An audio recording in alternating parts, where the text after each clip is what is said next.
আপনারা শুনছেন ভৌতিক আসর। হ্যালো লিসেনার, কেমন আছেন সবাই? সবাইকে স্বাগতম জানাচ্ছি নতুন একটি এপিসোডে। আজকের গল্পটা খুবই স্পেশাল হতে চলেছে।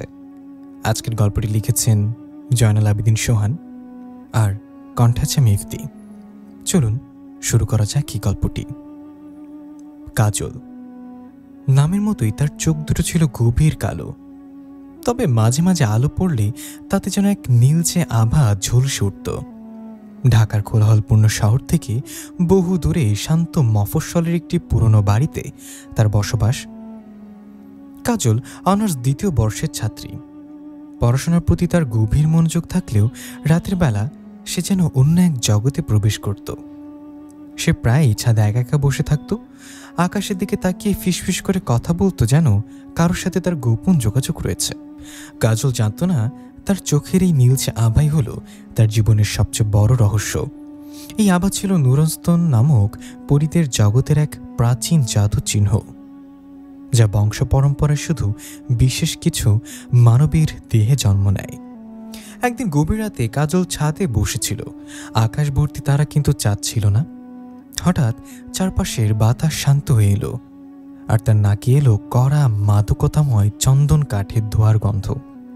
সে বুঝতে পারল তার চারপাশে কিছু একটা ঘটেছে। ঠিক তখনই ছাদের এক কোণে মৃদু আলো ঝলসে উঠল। আলোর উৎস থেকে ধীর গতিতে বেরিয়ে এলেন এক দীর্ঘদেহী রাজকীয় পুরুষ। তার পরনে ছিল কালো মখমলের পোশাক, যা হীরা খচিত শিকলে বাঁধা।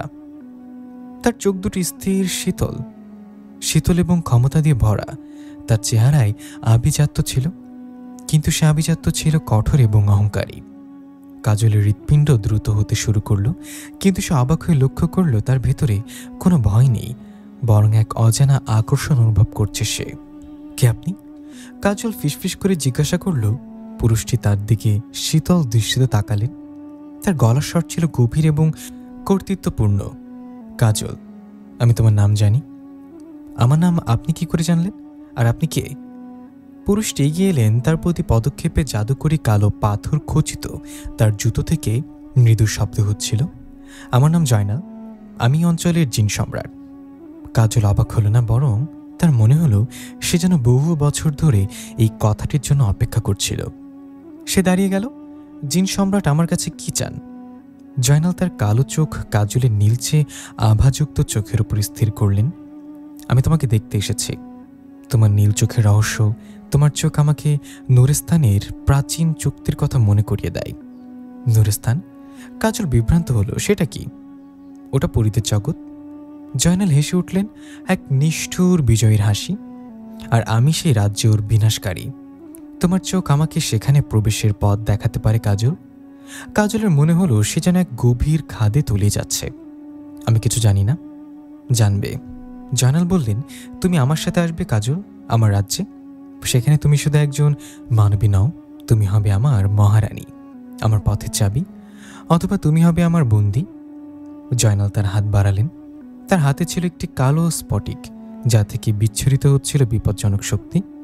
কাজল এক মুহূর্তের জন্য দ্বিধায় পড়ল, কিন্তু তার চোখে নীল আলোয় যেন এক প্রতিজ্ঞা ঝলসে উঠল। সে জয়নালের হাত ধরল না। আমি কোথাও যাব না, সে শান্ত অথচ দৃঢ় কণ্ঠে বলল। জয়নালের চোখে ক্রোধের আগুন জ্বলে উঠল। তোমার এত বড় স্পর্ধা? কিন্তু তিনি কাজলের উপর শক্তি প্রয়োগ করলেন না, বরং তার মুখের কঠোরতা এক শীতল কৌতূহলে পরিণত হলো। খুব সাহসী, ভালো। এই সাহস আমার দরকার। শোনো কাজল, আমি তোমার কাছে আবার আসব, কিন্তু তার আগে তোমার আশেপাশে কিছু সতর্ক প্রহরী পাঠাচ্ছি। তারা তোমাকে রক্ষা করবে, যাতে কেউ আমার সম্পদ চুরি করতে না পারে। এই কথা বলার সাথে সাথেই জয়নাল এক কালো ধোঁয়ার কুণ্ডলিতে মিলিয়ে গেলেন। সেই ধোঁয়ায় কড়া চন্দন কাঠের গন্ধ কাজলের চারপাশে অনেকক্ষণ লেগে রইল। কাজলের জীবন মুহূর্তের মধ্যে বদলে গেল। যদিও জয়নাল চলে গিয়েছিলেন, কিন্তু কাজল জানত সে আর একা নেই। তার আশেপাশে অদৃশ্য কিছু অস্তিত্ব সে অনুভব করতে পারত। মাঝে মাঝে সে শুনতে পেত মৃদু ফিসফিস শব্দ, যেন কেউ তাকে সতর্ক করছে। একদিন কাজল কলেজ থেকে ফেরার পথে একটি দ্রুতগতির বাইক প্রায় তাকে ধাক্কা দিতে যাচ্ছিল, কিন্তু ঠিক তখনই এক অদৃশ্য শক্তি বাইকটিকে এমন জোরে ঠেলে দিল যে সেটি মুহূর্তেই দূরে ছিটকে পড়ল। কাজলের গায়ে একটি আঁচড়ও লাগলো না। সে নিশ্চিত হলো জয়নালের সেই প্রহরী সত্যি তার আশেপাশে আসছে। কাজল এখন ভয় নয়, এক চাপা কৌতূহলে দিন কাটায়। সে জয়নালের শক্তি, তার জগতের রহস্য আর নিজের চোখের নীলাভ আভাকে জানার জন্য ব্যাকুল হয়ে উঠল। একদিন রাতে কাজল তার পড়ার টেবিলে বসেছিল। বিদ্যুৎ চলে যাওয়ায় ঘর অন্ধকারে ডুবে গেল। হঠাৎ তার সামনে একটি নরম স্নিগ্ধ আলোর আভা তৈরি হলো। সে আলোয় দেখা গেল এক শান্ত সৌম্য চেহারায় যুবক। তার পরনে ছিল হালকা ধূসর রঙের পোশাক আর চোখে ছিল গভীর বেদনা। যুবকটি কাজলের দিকে তাকিয়ে দীর্ঘশ্বাস ফেললেন। কাজল, তুমি বিপদে আছো? কাজল এবার আর ভয় পেল না। সে শান্ত চোখে তাকালো। আপনি কি আপনি কি জয়নালের পাঠানো কেউ? যুবকটি মাথা নাড়ল না। আমি নই, আমার নাম সোফিয়া। আমি নুরেস্তানের নির্বাচিত এক জিন যুবরাজ। নুরেস্তান? পরীদের জগৎ? কাজল অবাক হলো। হ্যাঁ, সোফিয়া নিচু স্বরে বলল, আমার সাম্রাজ্য। আর জয়নাল হলো সেই সাম্রাজ্যের চিরশত্রু। সে নুরেস্তানের সব আলো নিভিয়ে দিতে চায়। আর তোমার চোখ হলো সেই আহাজারিনের আলো, প্রবেশদ্বার। সোফিয়া কাজলের কাছে সবটা খুলে বললেন। নুরেস্তান এবং জুলুমাস্তান এর মধ্যকার বহু বছরের যুদ্ধ, আর কিভাবে পরীদের পবিত্রতম শক্তি আহাজারিনের আলো একমাত্র সেই মানবীর চোখের নীল আভায় প্রবেশ করে। কাজল, জয়নাল তোমাকে তার ক্ষমতা বাড়ানোর জন্য ব্যবহার করতে চায়, আর আমার কাজ হলো তোমাকে রক্ষা করা। জয়নাল আমার সাম্রাজ্যের বিনাশকারী। আমি তাকে তোমার ক্ষতি করতে দিতে পারি না। কাজল তখন জিজ্ঞাসা করল, আপনি কেন নির্বাসিত? আপনি কি কোনো মানবীর প্রেমে পড়েছিলেন? সোফিয়া দীর্ঘশ্বাস ফেললেন। হ্যাঁ, আমার ভালোবাসা ছিল নিষিদ্ধ। সে ভুলের শাস্তি হিসেবে আমি নির্বাসিত। আর এখন জয়নাল আমার উপর নজর রাখছে। সে জানে আমি তোমাকে রক্ষা করতে এসেছি। কাজল সবটা বুঝতে পারল। তার জীবন এখন দুটি শক্তিশালী জিন শক্তির মাঝখানে আটকে পড়েছে। একদিকে ক্ষমতা ও রহস্য ভরা জিন সম্রাট জয়নাল, যিনি তাকে মহারানী বানাতে চান।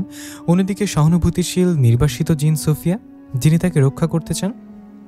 সোফিয়া কাজলকে সতর্ক করে বলেন, তোমার জীবনের সবচেয়ে গুরুত্বপূর্ণ সময় এখন। জয়নালের ধৈর্য ধরবে না। সে তোমাকে তার রাজ্যে নিয়ে যেতে যে কোনো সময় আক্রমণ করতে পারে। সোফিয়া কাজলকে একটি স্বচ্ছ স্ফটিকের লকেট দিলেন। এটা নুরিস্তানের তৈরি। জয়নালের কালো জাদু থেকে বাঁচতে এই লকেট তোমাকে সাহায্য করবে। আর যখনই জয়নাল আসবে, এই লকেট তোমাকে সতর্ক করে দেবে। পরের দিন জয়নাল ফিরে এলেন। এবার তিনি ছাদের উপর এলেন না, এলেন সরাসরি কাজলের পড়ার ঘরে। চারপাশ কালো ধোঁয়ায় আচ্ছন্ন হয়ে গেল, কিন্তু কাজলের গলায় থাকা লকেটটির কারণে সে কোনো ভয় পেল না। জয়নাল দেখলেন কাজলের পাশে দাঁড়িয়ে আছে সোফিয়া। সোফিয়া, জয়নালের চোখ দুটো ক্রোধে চলছে। নির্বাসিত হয়েও তুমি আমার পথে আসো। সোফিয়াও দৃঢ়তার সাথে দাঁড়ালেন। জয়নাল কাজল পবিত্র, তাকে তুমি ব্যবহার করতে পারবে না। পরি সোফিয়া, আমি সব কিছু পারি। জয়নাল হেসে উঠলেন। আর তুমি জানো, এই মানবী তোমার মতো দুর্বল জিনদের কাছে থাকবে না। সে ক্ষমতা চায়, আর আমি তাকে সেই ক্ষমতা দেব। জয়নাল কাগজলের দিকে তাকিয়ে বললেন, কাজল, তুমি এখন সিদ্ধান্ত নাও, আমার জুলুমাস্তানের মহারানী নাকি এই নির্বাসিতের সাথে লুকিয়ে থাকা এক ভীত মানবী। কাজল তার গলায় থাকা লকেটটি শক্ত করে ধরল। সে জয়নাল আর সোফিয়ার দিকে তাকালো। তার মনে হলো সে এই দুইজন জিন শক্তির ক্ষমতা, রহস্য এবং প্রেমের খোলাটা বুঝতে পারছে না। কাজল তখন এমন একটি কথা বলল যা জয়নাল বা সোফিয়া কেউ আশা করেনি। আমি তোমাদের কারোর সাথে যাব না। কাজলের নীলচে আভাযুক্ত চোখ দুটো জয়নালের দিকে স্থির হলো। আমি আমার ভাগ্যকে কারোর হাতে চাবি হতে দেব না। আপনি যদি এতই শক্তিশালী হন, তবে আমাকে জোর করে নিয়ে যান। আর যদি সোফিয়া এতই রক্ষক হন, তবে আমাকে জয়নাল থেকে রক্ষা করুন। কাজল চ্যালেঞ্জ ছুড়ে দিল। জয়নালের মুখে এক ক্রূর হাসি ফুটে উঠল। তিনি সাহস দেখে মুগ্ধ হলেন। খুব ভালো, তোমার জেদ আমার ভালো লেগেছে। ঠিক আছে কাজল, আমি তোমাকে জোর করব না, কিন্তু তোমাকে আমি একটি চ্যালেঞ্জ দিচ্ছি। জয়নাল এক জাদুকরি কালো পাথর কাজলের সামনে ছুঁড়ে মারলেন। আগামী 3 দিন, এই 3 দিন তুমি এই লকেটের সাহায্য ছাড়া থাকবে। যদি এই 3 দিনের মধ্যে আমি তোমাকে আমার রাজ্যে নিয়ে যেতে না পারি, তবে আমি 1 বছরের জন্য নুরিস্তানের পতন ঘটানোর চেষ্টা থেকে বিরত থাকব। আর যদি পারি। জয়নাল চোখ দিয়ে সোফিয়াকে দেখলেন।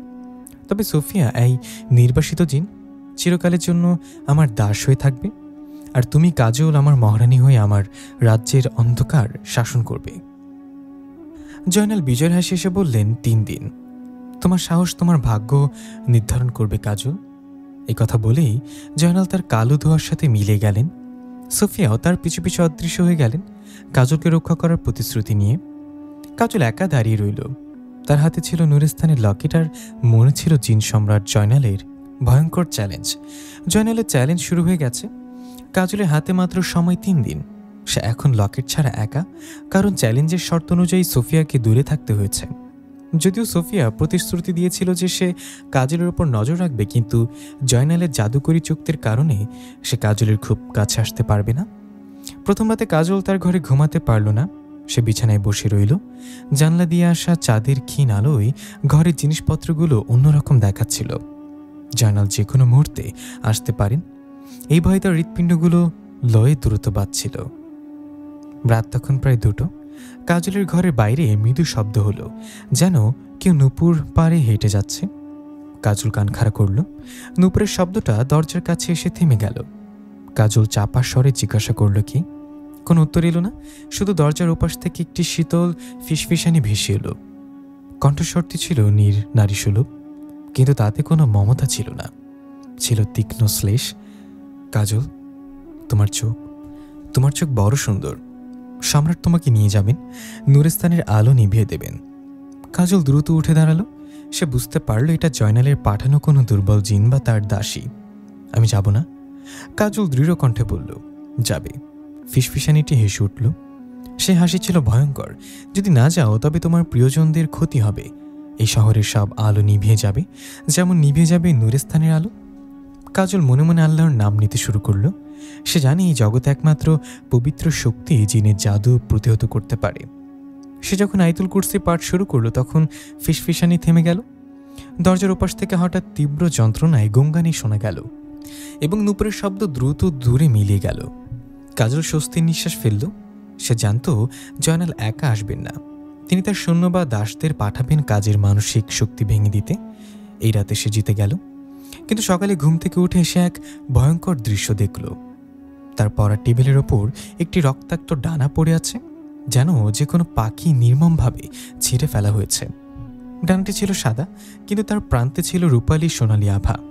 নুরিস্তানের কোনো পরীর ডানা। কাজল ভয়ে ছিটকে গেল। সে বুঝল জয়নাল তাকে বার্তা দিতে চাইছে সোফিয়া বা নুরিস্তানের কেউই এখন তার নাগালের বাইরে নয়। দ্বিতীয় দিনটা ছিল কাজলের জন্য আরও কঠিন। দিনের বেলা সে কলেজ গেলে বটে, কিন্তু তার মনে ছিল তীব্র অস্থিরতা। সে অনুভব করল তার চোখের নীল আভা যেন ক্রমশ উজ্জ্বল হচ্ছে, যা তাকে দুর্বল করে তুলছে।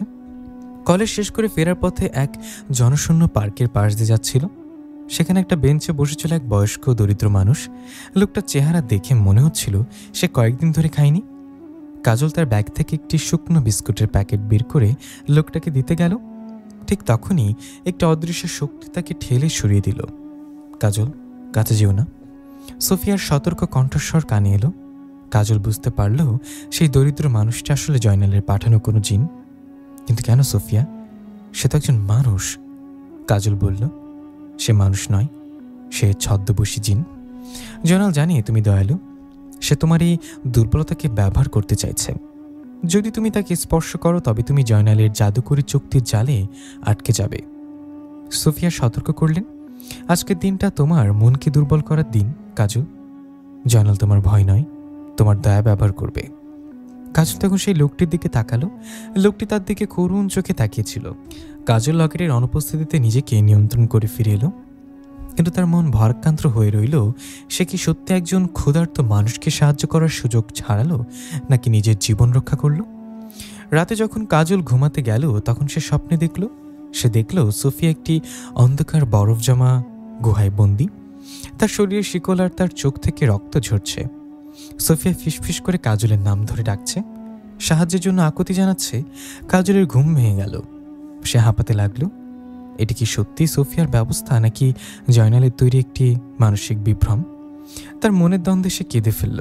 সে জানে যদি সে এই চ্যালেঞ্জে পরাজিত হয় তবে সে যেমন জয়নালের মহারানী হবে, তেমনি সোফিয়াও চিরকালের জন্য দাস হবে। সে আর নিজের সিদ্ধান্তকে সঠিক মনে করতে পারছিল না।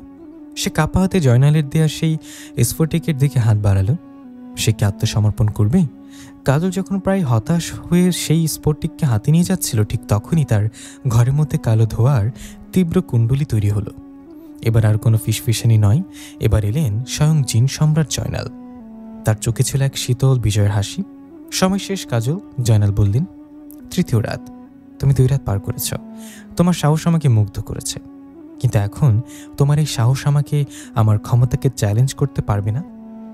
জয়নাল কাজলের দিকে 1 পা বাড়ালেন। তুমি সোফিয়াকে স্বপ্নে দেখেছ, সে এখন আমার হাতে।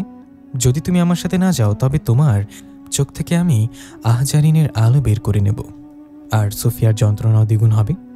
কাজলের চোখে তখন আর কোনো দ্বিধা নেই, সে সবটা বুঝতে পেরেছে। জয়নাল শুধু শক্তিমান নন, তিনি মনস্তাত্ত্বিক খেলাও পারদর্শী। তিনি কাজলের সহানুভূতি এবং দুর্বলতা ব্যবহার করছেন। কাজল দ্রুত ঘর থেকে বের হয়ে এলো।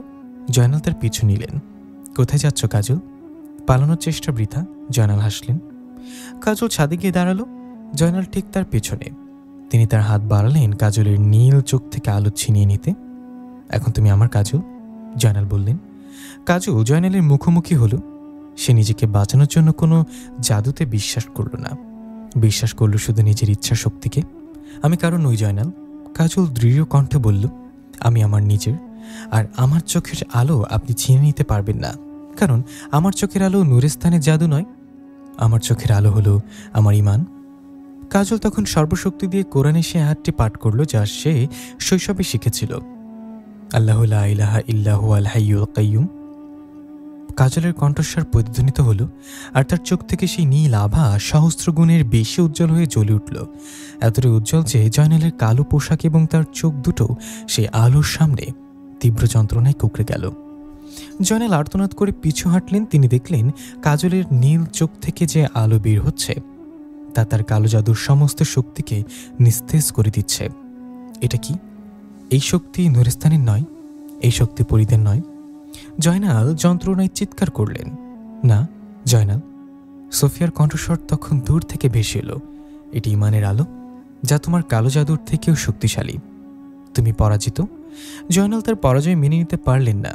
তিনি এক ভয়ঙ্কর গর্জন করলেন এবং কালো ধোঁয়ায় নিজেকে ঢেকে দ্রুত কাজলের চোখের আলো থেকে দূরে সরে গেলেন। পর মুহূর্তে সোফিয়া এসে কাজলের পাশে দাঁড়ালেন। তুমি জিতে গেছো কাজল, তোমার ঈমানই তোমাকে রক্ষা করেছে। কাজল তখন হাঁপাচ্ছে, সে জয়ী হয়েছে, কিন্তু সে জানে জিন সম্রাট জয়নাল এত সহজে হাল ছাড়বেন না। কাজলের হাতে চরমভাবে পরাজিত হয়ে জিন সম্রাট জয়নালী জুলুম তার অন্ধকার সাম্রাজ্য জুলুমানাস্তে ফিরে এলেন।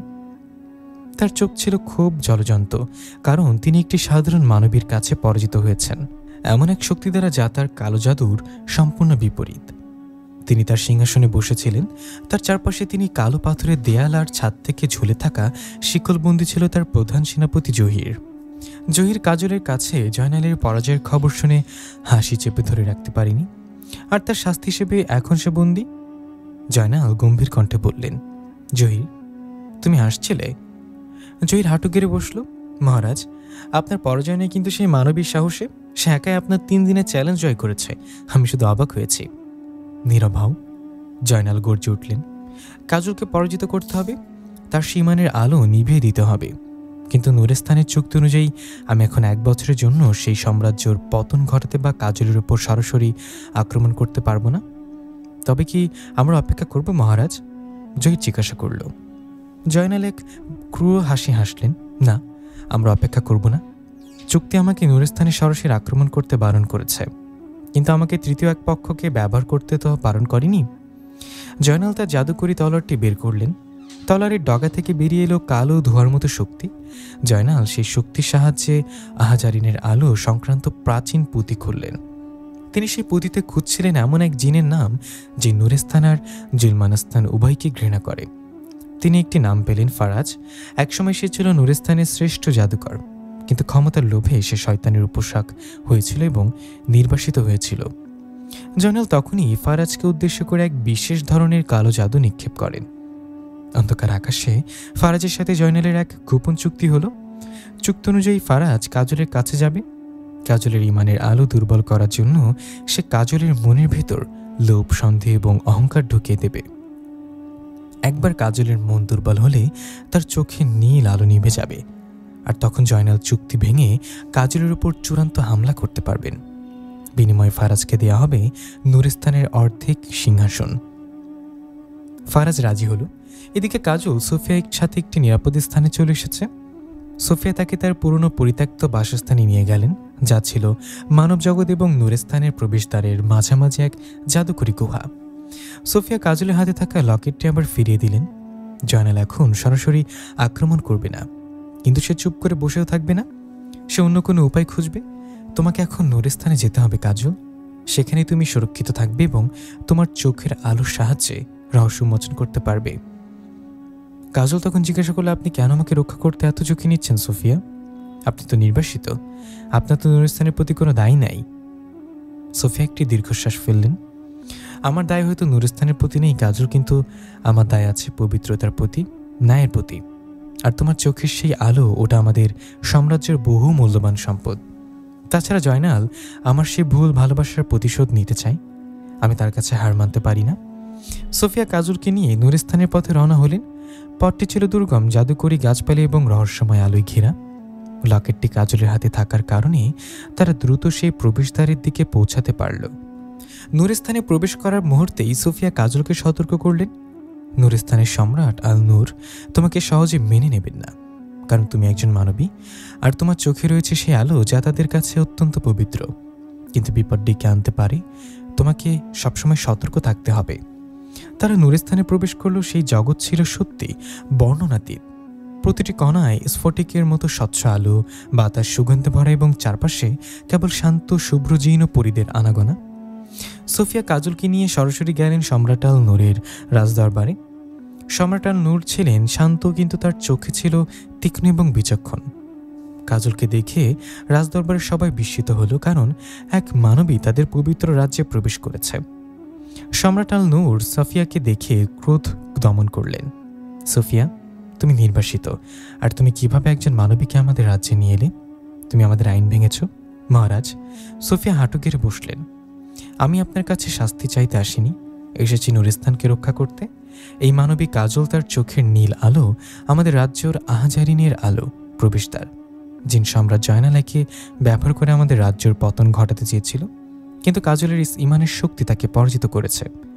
আল নূর তখন কাজলের দিকে গভীর দৃষ্টিতে তাকালেন। তিনি কাজলের চোখে সে অদ্ভুত নীল আভা দেখলেন। জয়নাল পরাজিত হয়েছে, ভালো কথা। আল নূর বললেন, কিন্তু তোমার চোখের আলো পবিত্র হতে পারে মানবী, তবে তুমি একজন মানব। আমরা তোমাকে বিশ্বাস করতে পারি না যদি জয়নাল তোমাকে কোনো কালো জাদু দিয়ে আমাদের কাছে পাঠিয়ে থাকে। আল নূর কলেজের দিকে আঙ্গুল নির্দেশ করলেন। তোমাকে শাস্তি দেওয়া হলো এই রাজ্যের পবিত্রতা রক্ষা করার জন্য সাদা শিখার কারাগারে বন্দী থাকতে হবে, যতক্ষণ না আমরা তোমার রহস্য উন্মোচন করছি। সোফিয়া প্রতিবাদ করলেন, মহারাজ, আপনি অন্যায় করছেন। কাজল আমাদের রক্ষক, আইন সবার জন্য সমান সোফিয়া, আর তুমি এখন থেকে নুরস্থানের কারাগারে বন্দী থাকবে। আল নূর আদেশ দিলেন। সোফিয়া এবং কাজল দুজনেই নুরস্থানের কারাগারে বন্দী হলেন। এই কারাগার ছিল কাচের মতো স্বচ্ছ জাদুকরী শিক্ষা দিয়ে তৈরি। বন্দী হওয়ার পরেও কাজল শান্ত ছিল। সে জানত এটিই তার ভাগ্য। কারাগারে বন্দী থাকার সময় কাজল বারবার সোফিয়াকে বোঝানোর চেষ্টা করল যে সে নির্দোষ, কিন্তু সোফিয়াও তাকে তখন হতাশায় নিমজ্জিত। কাজল যখন গভীর ঘুমে, তখন তার কারাগারে প্রবেশ করল এক কুৎসিত ছায়ামূর্তি। তার হাতে ছিল নুরস্থানের প্রাচীন পুঁথি এবং মুখে ছিল নিষ্ঠুর হাসি। সে ছিল জয়নালের পাঠানো তৃতীয় পক্ষ ফারাজ। ফারাজ কাজলের দিকে তাকিয়ে ফিসফিস করে বলল, তুমি কত বোকা মানবী। তুমি তোমার ইমানের শক্তিকে জয়নালকে পরাজিত করেছ, আর তার প্রতিদান হিসেবে নুরস্থানের সম্রাট তোমাকে কারাগারে বন্দী করেছে। তুমি কি এই পবিত্রতাকে রক্ষা করতে গিয়ে নিজের জীবন নষ্ট করবে? কাজল চোখ খুলে তাকালো। কে আপনি? আমি ফারাজ, তোমার বন্ধু। আমি তোমাকে মুক্ত করতে এসেছি, কিন্তু তোমাকে বুঝতে হবে এই দুই জিন সাম্রাজ্যই তোমাকে ব্যবহার করতে চায়। জয়নাল তোমার ক্ষমতা চায়, আর আল নূর তোমার পবিত্রতাকে বন্দী করতে চায়। ফারাজ কাজলের মনের মধ্যে সন্দেহ ঢুকিয়ে দিতে লাগলো। কাজল, তোমার এত ক্ষমতা, অথচ তুমি বন্দী। তোমার চোখের আলো দিয়ে তুমি এই দুই জিন সাম্রাজ্যকেই তোমার পায়ের নিচে আনতে পারো। এই পবিত্রতা তোমার দুর্বলতা নয়, তোমার শক্তি। সেই শক্তিতে তুমি নিজেকে রানী বানাও, তুমি নিজেই সম্রাট হও। কাজলের মনে প্রথমবারের মতো সন্দেহ দানা বাঁধল। ফারাজের কথাগুলো যেন তার মনের গভীরে লুকিয়ে থাকা ক্ষমতার লোভকে উস্কে দিল। সে ভাবল, সত্যি তো, কেন সে অন্যর জন্য লড়বে? ফারাজ বুঝতে পারল তার জাদু কাজ করছে। কাজলের চোখে সেই নীল আভা সামান্য হলেও নিষ্প্রভ হলো। তার মনের ভেতর জন্ম নিল লোভ আর অহংকার। ভাবো কাজল। ফারাজ হাসল। তুমি হবে আহাজারিনের আলোর একমাত্র সম্রাজ্ঞী। তুমি আর কারো দাসীও নাও। ফারাজ জয়নালের পাঠানো সেই দূতের জাদু করতে কাজ করতে শুরু করেছে। কাজলের কারাগারে থাকা সত্ত্বেও তার মন এখন দ্বিধা বিভক্ত। একদিকে সোফিয়ার বিশ্বস্ততার প্রতি নুরস্তানের অবিচার, অন্যদিকে ফারাজের লোভনীয় প্রস্তাব, স্বয়ং সম্রাজ্ঞী হওয়ার সুযোগ। কাজলের চোখে নীল আভা এখন আর স্থিতিশীল নয়। মাঝে মাঝে তো উজ্জ্বল হয়ে ওঠে, আবার পরক্ষণে নিষ্প্রভ হয়ে যায়, যেমন তার মনের পবিত্রতার লোভের সংঘাত চলছে। সোফিয়ার পাশের কারাগারে বন্দী কাজলের এই পরিবর্তন লক্ষ্য করলেন। জয়নালের চুক্তির কারণে তিনি সরাসরি সাহায্য করতে পারছেন না, কিন্তু অনুভব করতে পারছিলেন কাজলের ওপর কোনো এক কালো জাদুর প্রভাব। এক রাতে সোফিয়া কাজলের দিকে ঝুঁকে চাপা কণ্ঠে ডাকলেন, কাজল শোনো, তোমার ওপর কোনো মন্দ শক্তির প্রভাব ফেলেছে। বিশ্বাস হারিও না, তোমার মনকে পবিত্র রাখো। কাজল ফারাজের প্রভাবে কিছুটা রুক্ষ হয়ে গেছে। সে ঠান্ডা স্বরে উত্তর দিল, কেন বিশ্বাস রাখবো সোফিয়া? নুরস্তান আমাকে কি দিয়েছে? আমাকে বন্দি করেছে। আপনারা সবাই আমাদের সাম্রাজ্যের জন্য আমাকে ব্যবহার করতে চান। আমি এখন শুধু নিজের জন্য লড়ব। কাজল, এ তোমার কণ্ঠ নয়। সোফিয়া ব্যথিত হলেন। জয়নাল তার চুক্তি ভেঙে তোমার উপর আঘাত আনতে পারছে না, তাই সে তোমার মন ভাঙতে চাইছে। যদি তোমার মন অপবিত্র হয়, তবে তোমার চোখের আলো নিভে যাবে, আর তখন জয়নাল জিতে যাবে। কাজল মাথা নেড়ে বলল, যদি আমি সম্রাজ্ঞী হই, তবে আমি নুরস্তানকেও রক্ষা করব, জুলমানস্তানকেও নিয়ন্ত্রণ করব। আমি কারোর কৃতদাস হব না। সুফিয়া বুঝলেন ফারাজ কাজলের ভিতরে প্রবেশ করে গেছে। একমাত্র কোনো তীব্র মানসিক ধাক্কা বা শুদ্ধতম পবিত্রতা ছাড়া এই জাদু কাটানো সম্ভব নয়। পরের দিন ভোরে ফারাজ আবার কাজলের কাছে এলো। সম্রাজ্ঞী কাজল, ফারাজ মাথা ঝুঁকিয়ে অভিবাদন জানালো, আমি আপনার মুক্তির ব্যবস্থা করেছি। আপনার উচিত নয় এই মিথ্যা সাম্রাজ্যর কারাগারে পচে মরা। ফারাজ তার জাদুকরী পুঁথি থেকে কিছু মন্ত্র পাঠ করল। মুহূর্তেই সাদা শিখার কারাগারে একটি অংশ শীতল হয়ে গেল এবং কাজলের জন্য একটি সরু পথ তৈরি হলো। কাজল বের হয়ে এলো। তার মন তখন বিজয়ের নেশায় মশগুল। সুফিয়াকে মুক্ত করো, কাজল আদেশ দিল। ফারাজ হাসলো, এখন নয় সম্রাজ্ঞী। প্রথমে আমাদের সেই আহাজারিনের আলো খুঁজে বের করতে হবে। সে আলো এখন কোথায় আছে সেটা শুধু আপনিই জানেন। সে আলো হাতে এলে আপনি সর্বশক্তিমান হবেন। সোফিয়া তো দুর্বল, তাকে তখন আমাদের দরকার নেই। কাজল সামান্য দ্বিধা করল, কিন্তু ক্ষমতার লোভ তাকে গ্রাস করল। ঠিক আছে, আমাকে পথ দেখাও। কাজল এবং ফারাজ সেই কারাগার থেকে বেরিয়ে এলো। তারা দ্রুত নুরস্তানের রাজপ্রাসাদের গভীরে যেতে লাগল। এই কারাগার থেকে পালানোর ঘটনা দ্রুতই সম্রাট আল নূরের কানে গেল। নুরস্তানে তখন মহাহুলস্থুল। এক মানবিক কারাগার ভেঙে পালিয়ে গেছে, আর তার সাথে আছে একজন রহস্যময় জাদুকর। সম্রাট আল নূর তার সৈন্যদের নির্দেশ দিলেন, কাজলকে খুঁজে বের করো, তার চোখের আলো বিপদ ডেকে আনছে, এবং সোফিয়াকে মুক্ত করো, তাকে জিজ্ঞাসা করো কি ঘটছে। সোফিয়াকে দ্রুত কারাগার থেকে মুক্ত করা হলো। সোফিয়া সব শুনে আতঙ্কিত হলেন। তিনি বুঝলেন কাজলের মন এখন জয়নালের কালো চুক্তির অধীনে চলে গেছে। মহারাজ, সোফিয়া বললেন, কাজল এখন আমাদের রাজ্যের সবচেয়ে বড় বিপদ। ফারাজ হলো জয়নালের দাস। ফারাজ কাজলের মনকে পুরোপুরি বশীভূত করেছে। আলনুর তখন গভীর চিন্তায় মগ্ন হলেন। জয়নাল, তার চুক্তি 1 বছরের জন্য ভাঙা উচিত নয়। তাহলে সে কেন ফারাজকে পাঠালো? যদি ফারাজ কাজলের মন অপবিত্র করতে পারে, তবে জয়নাল চুক্তি ভাঙতে পারবে। ঠিক তখনই নুরস্তানের আকাশে কালো ধোঁয়া দেখা দিল। যদিও জয়নাল সরাসরি আক্রমণ করতে পারতেন না, কিন্তু তিনি জানতেন ফারাজ যখন কাজলের মনকে অপবিত্র করবে, তখন নুরস্তানের প্রতিরক্ষা দুর্বল হয়ে যাবে। জয়নাল তার জুলমানস্তানের বিশাল সৈন্যবাহিনী নিয়ে নুরস্তানের প্রবেশদ্বারে উপস্থিত হলেন। তিনি ঘোষণা করলেন, আলনুর, চুক্তি শেষ। তোমাদের সাম্রাজ্যের আলো নিভতে চলেছে। আমার মহারানী কাজল এখন আমার জন্য নুরস্তানের চাবি নিয়ে আসছে। নুরস্তান এবং জুলমানস্তানের সৈন্যদের মধ্যে তীব্র যুদ্ধ শুরু হলো, কিন্তু নুরস্তানের প্রতিরক্ষা ব্যবস্থা কাজলের অপবিত্র মনের প্রভাবে দুর্বল হয়ে গেছে। কাজল তখন ফারাজের সাথে নুরস্তানের সবচেয়ে গোপন স্থান আহাজারিনের আলোর কাছের উৎসর কাছে পৌঁছে গেছে। সেই স্থানে ছিল একটি বিশাল ক্রিস্টাল, যা থেকে নুরস্তানের সমস্ত আলো বিচ্ছুরিত হতো। সম্রাজ্ঞী ফারাজ আসলো, এই নিন, এই তলোয়ার দিয়ে ক্রিস্টালটি ভেঙে দিন। সমস্ত আলো আপনার চোখের ভেতরে প্রবেশ করবে, আপনি হবেন সর্বশক্তিমান। কাজল তলোয়ারটি হাতে নিল। তার চোখের নীল আভা এখন প্রায় কালো। সে ক্রিস্টালটি ভাঙতে উদ্যত হলো। ঠিক তখনই সোফিয়া আলোর বেগে সেই স্থানে উপস্থিত হলেন। কাজল, না, তুমি কি করছো? সোফিয়া চিৎকার করে উঠলেন। কাজল তলার উঁচিয়ে ধরল। পিছু হটেন সোফিয়া, আমি কারো দাসী হব না, আমি সম্রাজ্ঞী হব। সোফিয়া দেখলেন কাজলের মন কালো জাদুতে এতটাই আচ্ছন্ন যে তাকে বোঝানো অসম্ভব। একমাত্র উপায় হলো কাজলের মনে ইমানের সেই স্মৃতি ফিরে আনা। সোফিয়া কাজলের সামনে হাঁটু গেড়ে বসলেন। তিনি চোখে চোখ রেখে কাজলের নাম ধরে ডাকলেন, কাজল, মনে করো তুমি জয়নালকে পরাজিত করেছিলে কিভাবে? তোমার ইমানের আলো দিয়ে। ক্ষমতার লোভে সেই আলো নিভিয়ে দিও না।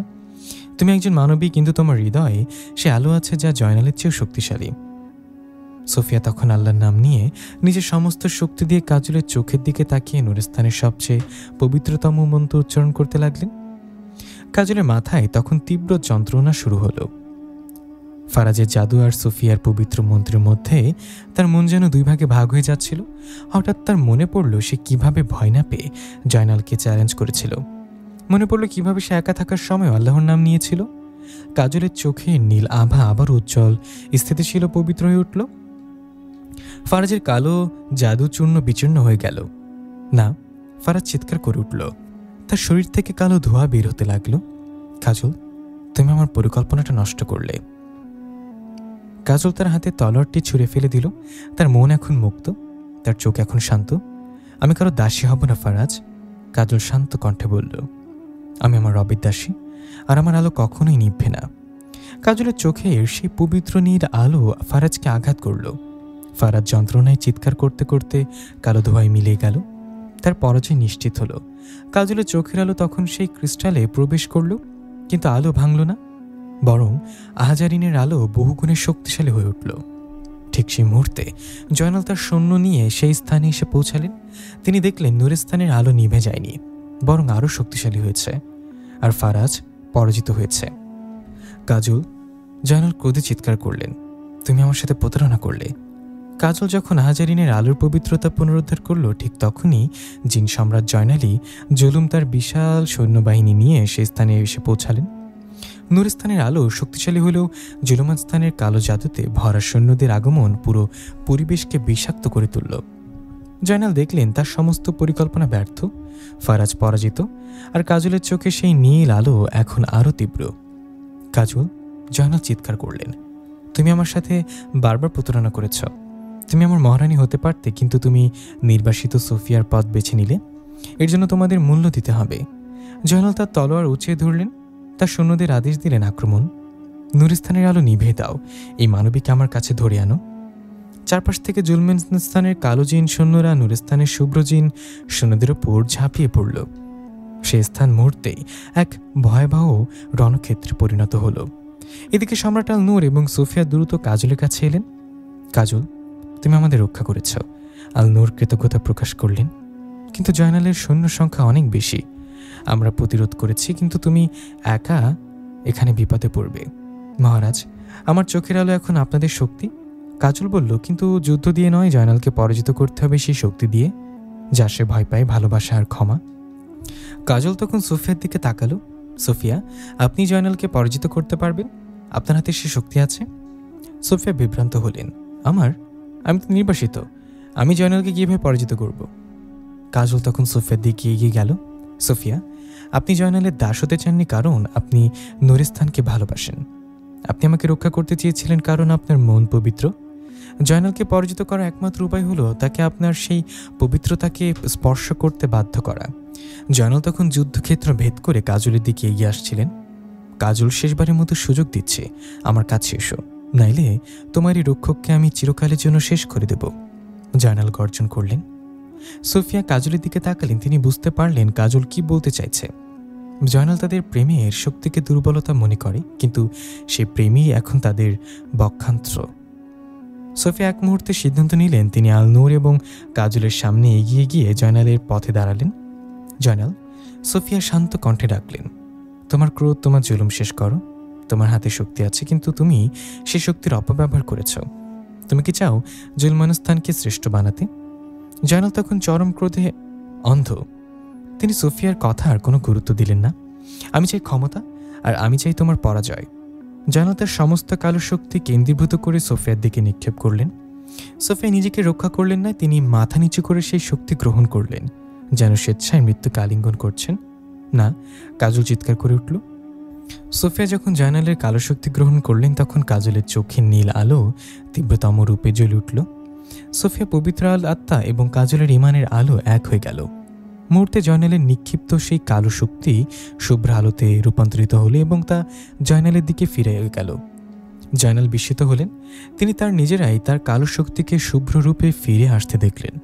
সে শুভ্র আলো জয়নালের জুলুম এবং ক্রোধকে নিস্তেজ করে দিল, কিন্তু তাকে হত্যা করল না। শুভ্র আলোয় জয়নালের শরীরের কালো পোশাক খসে পড়ল। তার চোখ থেকে সেই লালচে ক্রোধের আভা মিলিয়ে গেল। তিনি মাটিতে লুটিয়ে পড়লেন। ক্ষমতাহীন কিন্তু শান্ত। যুদ্ধক্ষেত্রে নীরবতা নেমে এলো। জুলমানস্তানের সৈন্যরা দেখল তাদের সম্রাট পরাজিত কিন্তু জীবিত। আলনুর দ্রুত সোফিয়ার দিকে গেলেন। সোফিয়া তখন অর্ধমৃত।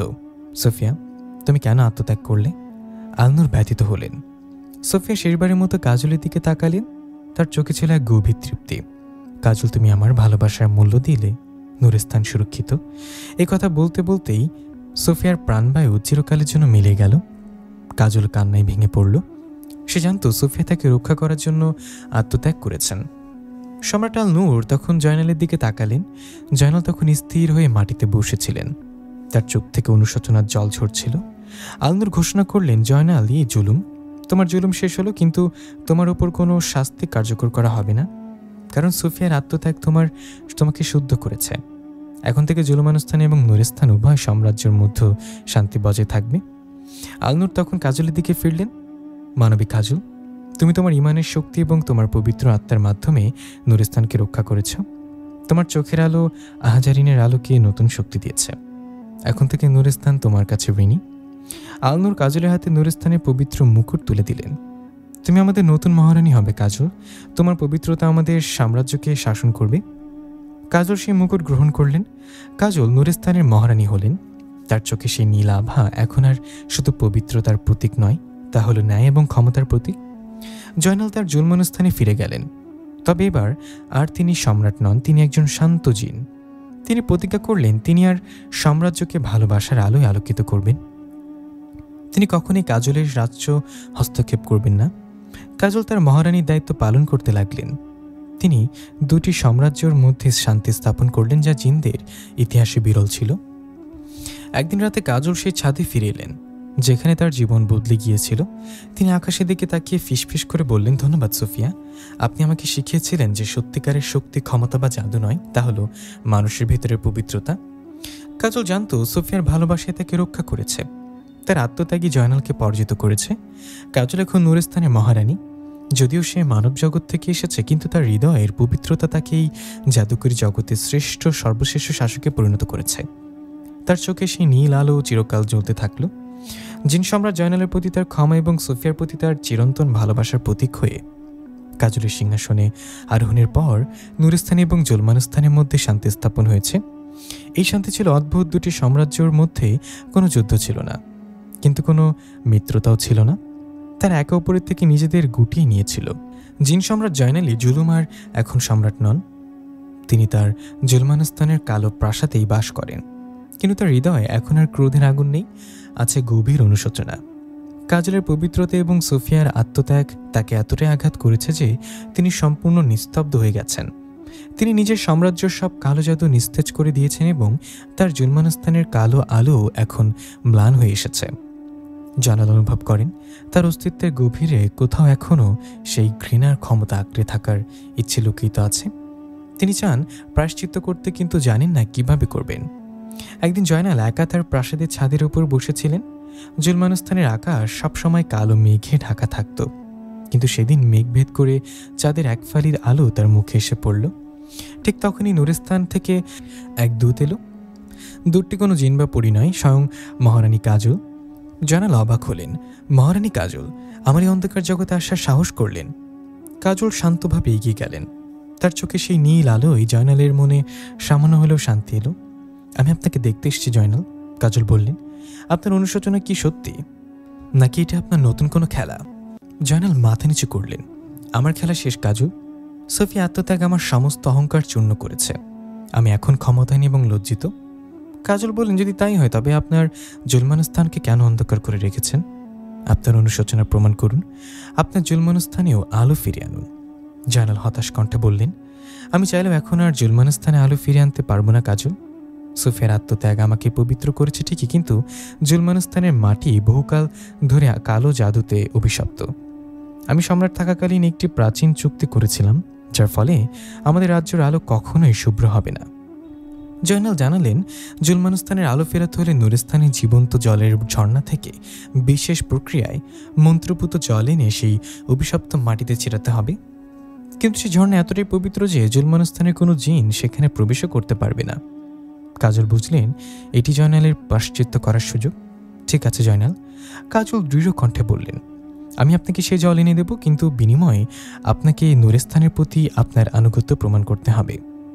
জয়নাল মাথা নত করলেন, আমার জীবন দিয়ে হলেও আমি আনুগত্য প্রমাণ করব মহারানী।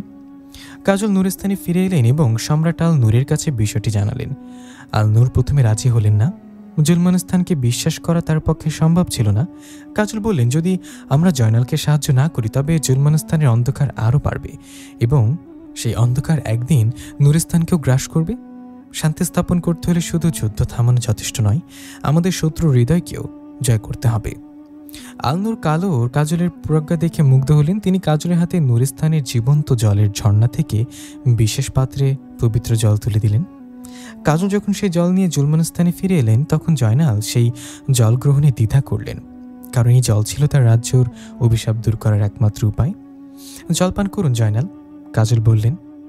আপনার অনুশোচনা যদি সত্যি হয় তবে এই জল আপনার জুলমানস্থানে আলো আনবে। জয়নাল তখন সেই পবিত্র জল নিয়ে জুলমানস্থানের সবচেয়ে অভিশপ্ত মাটিতে ছিটে দিলেন। মুহূর্তেই জুলমানস্থানের কালো আকাশ চিরে গেল। কালো মেঘ সরে গিয়ে সে আকাশ থেকেও সেই চাঁদের আলো ঝলসে উঠল। জুলমানস্থানের মাটি থেকে কালো ধোঁয়া উঠে গেল এবং চারিদিকে সেই চন্দন কাঠের তীব্র গন্ধের পরিবর্তে এক শীতল স্নিগ্ধ সুবাস ছড়িয়ে পড়ল। জয়নাল তার প্রায়শ্চিত্ত শুরু করলেন। ঠিক তখনই আকাশে এক নতুন কালো ছায়া দেখা দিল। সেই ছায়া ছিল একদল ভয়ঙ্কর ড্রাগন জিনের, যারা কোনো সাম্রাজ্যের প্রতি অনুগত নয়, তারা শুধু লুটপাট এবং ধ্বংসের জন্য পরিচিত। তাদের নেতা ছিল ক্রোনারা, যে জয়নালের পতনের খবর শুনে তার জুলমানস্থান দখল করতে এসেছে। জয়নাল ক্রোনার আকাশে গর্জন করল, তুমি আলোতে ফিরে গেছ, তুমি এখন দুর্বল, তোমার জুলমানস্থান এখন আমাদের। জয়নালের দিকে তখন তাকালো জুলমানস্থানের সেসব সৈন্যরা যারা কাজলের ভয়ে এতকাল নিষ্ক্রিয় ছিল। জয়নাল তখন কাজলের দিকে ফিরলেন। কাজল, আমি অনুগত, প্রমাণ করতে চেয়েছিলাম এখন সেই সময়। আমি আপনার নুরস্থানকে রক্ষা করব এবং আমার জুলমানস্থানকে ওই নতুন শত্রুর হাত থেকে রক্ষা করব। জয়নাল তার হাতে কোনো তলোয়ার নিলেন না, নিলেন জীবন্ত জলের ঝর্ণা, পবিত্র পাত্রটি। ক্রোনের ড্রাগন জিনেরা জুলমানস্থানে আক্রমণ শুরু করল। তাদের কালো আগুন আর বিষাক্ত ধোঁয়ায় জুলমানস্থানের নতুন আলো নিভে যেতে শুরু করল। কাজল দ্রুত নুরস্থানে ফিরে এলেন এবং সম্রাট আল নূরকে এই নতুন বিপদের কথা জানালেন। জয়নাল এখন আর আমাদের শত্রু নন মহারাজ, কাজল বললেন। তিনি এখন আমাদের মিত্র, আমাদের এখনই তার সাহায্যে এগিয়ে যেতে হবে। আলনুর কাজলের প্রজ্ঞা এবং জয়নালের পরিবর্তনের উপর আস্থা রাখলেন। তিনি নুরস্থানের সমস্ত শুভ্র সৈন্য এবং পরিদের একত্রিত করলেন। নুরস্থান এবং জুলমানস্থানের সীমান্তে এক ঐতিহাসিক মিলন ঘটল। শুভ্র জিন আর কালো জিনের সৈন্যরা কাঁধে কাঁধ মিলিয়ে দাঁড়ালো। তাদের লক্ষ্য এখন এক, শান্তি রক্ষা। কাজল এবং আল নূর যখন যুদ্ধক্ষেত্রে পৌঁছালেন তখন জয়নাল একা ড্রাগন জিনদের বিরুদ্ধে লড়ছিলেন। তার হাতে কোনো জাদু ছিল না, ছিল শুধু জুলমানস্থানের মাটি থেকে ওঠা সেই পবিত্র জল। তিনি সে জল ছুঁয়ে ড্রাগন জিনদের কালো আগুনকে নিভিয়ে দিচ্ছিলেন। আল নূর এবং জয়নাল একে অপরের দিকে তাকালেন। কোনো কথা হলো না, শুধু চোখের ইশারায় তাদের মৈত্রী চুক্তি সম্পন্ন হলো। যুদ্ধ তীব্র হল। নুরস্থান এবং জুলমানস্থানের সম্মিলিত শক্তি ড্রাগন জিনদের উপর ভারী হয়ে উঠল। কিন্তু তাদের নেতা ক্রোনার ছিল অত্যন্ত শক্তিশালী। ক্রোনার সরাসরি কাজলের উপর আক্রমণ করল। সে জানত মহারানী হল এই মৈত্রীর দুর্বলতম বিন্দু। কাজল তখন তার চোখের সেই নীল আলো দিয়ে ক্রোনারের দিকে তাকালেন। সে আলো ছিল তীক্ষ্ণ এবং পবিত্র। ক্রোনার কাজল বললেন, তোমার লোভ আর ধ্বংসের আগুন আজ নিভে যাবে। কাজল তখন সে মন্ত্র উচ্চারণ করলেন, যা তিনি সোফিয়ার আত্মত্যাগের সময় শিখেছিলেন, প্রেম এবং ক্ষমার মন্ত্র। কাজলের মন্ত্র তার চোখের আলো এবং জাদুকরী ঢলে পরিণত হল। ক্রোনা তার সমস্ত শক্তি দিয়ে সেই ঢাল ভাঙতে চাইল, কিন্তু পারল না। ঠিক তখনই জয়নাল একটি চরম ঝুঁকি নিলেন। তিনি জানতেন ক্রোনারকে পরাজিত করার একমাত্র উপায় হলো তার শরীরের অভ্যন্তরে থাকা সেই প্রাচীন কালো স্ফটিকে আঘাত করা। জয়নাল তার হাতে থেকে সেই জীবন্ত জলের ঝর্ণার পবিত্র পাত্রটি নিক্ষেপ করলেন, কিন্তু পাত্রটি ক্রোনারের কাছে পৌঁছানোর আগেই জয়নাল নিজের শরীরকে স্ফটিকের মতো কঠিন জাদুতে রূপান্তরিত করে ড্রাগন জিনটির দিকে ঝাঁপিয়ে পড়লেন। জয়নাল তার শরীরকে ক্রোনারের বুকে থাকা স্ফটিকের সাথে সজোরে আঘাত করলেন। প্রচণ্ড শব্দের ক্রোনারের স্ফটিক চূর্ণ হলো। ড্রাগন জিনটি কালো ধোঁয়ায় মিলে গেল, কিন্তু জয়নালও তখন স্ফটিকের মতোই চূর্ণ হয়ে গেছেন। কাজল চিৎকার করে জয়নালের কাছে ছুটে গেলেন। জয়নালের শরীর তখন সেই মাটিতে মিশে যাচ্ছে যেখানে তিনি পবিত্র জল ছিটিয়েছিলেন। জয়নাল, আপনি কেন এমন করলেন? কাজল কান্নায় ভেঙে পড়লেন। জয়নালের ভাঙা শরীর থেকে তখন সেই চন্দন কাঠের স্নিগ্ধ সুবাস বের হচ্ছিল। জয়নাল শেষবারের মতো কাজলের দিকে তাকালেন। তার চোখে এখন আর কোনো অহংকার নেই, আছে সুফিয়ার মতো এক গভীর শান্তি। প্রায়শ্চিত্ত হলো মহারানী। জয়নাল শেষ নিঃশ্বাসে মিশে গেল জেলমানস্থানে নতুন আলোয়। আলনূর এবং নুরস্থানের সৈন্যরা শোক প্রকাশ করল। জয়নাল তার জুলুমের জীবন শেষবারের মতো একজন সত্যিকারের জিন যুবকের মতো মৃত্যুবরণ করল। কাজল তখন সেই মাটিতে বসলেন যেখানে জয়নাল মিশে গেছেন। তিনি সেই মাটির দিকে তাকালেন। সেখান থেকে তখন দুটি গাছ গজিয়ে উঠল। একটি কালো চন্দন গাছ যা জয়নালের স্মৃতি বহন করে, এবং একটি শুভ্র গোলাপ গাছ যা সোফিয়ার ভালোবাসার প্রতীক। কাজল সেই দুটি গাছকে এক পবিত্র আলোয় বেঁধে দিলেন। তিনি জানতেন জয়নালের অনুশোচনা এবং সোফিয়ার প্রেম উভয়ই নুরস্থানের শান্তির জন্য অপরিহার্য ছিল। কাজল এখন নুরস্থানের মহারানী, যার চোখের নীল আলোয় দুটি সাম্রাজ্য শান্তি ও মৈত্রীর বন্ধনে আবদ্ধ। তার সিংহাসনের নিচে সোফিয়া এবং জয়নালের স্মৃতির সেই মিলিত আলো চিরকাল জ্বলতে থাকল, যা জিন্দের ইতিহাসে কাজলের চিরন্তন আলো নামে পরিচিত। প্রিয় লিসেনার, কেমন লাগলো গল্পটা অবশ্যই আমাদেরকে কমেন্ট করে জানাবেন। আর এরকম ধরনের আরও গল্প পেতে হলে আমাদের চ্যানেলটি সাবস্ক্রাইব করে পাশে থাকা বেল আইকনটি প্রেস করে দিবেন, যাতে করে নতুন নতুন গল্প আপলোড করলে আপনারা নোটিফিকেশনের মাধ্যমে আপডেটটা পেয়ে যান। আজকে এই পর্যন্তই, দেখা হবে পরবর্তী কোনো গল্পে। সেই সাথে সবাই ভালো থাকবেন, সুস্থ থাকবেন। আল্লাহ হাফেজ।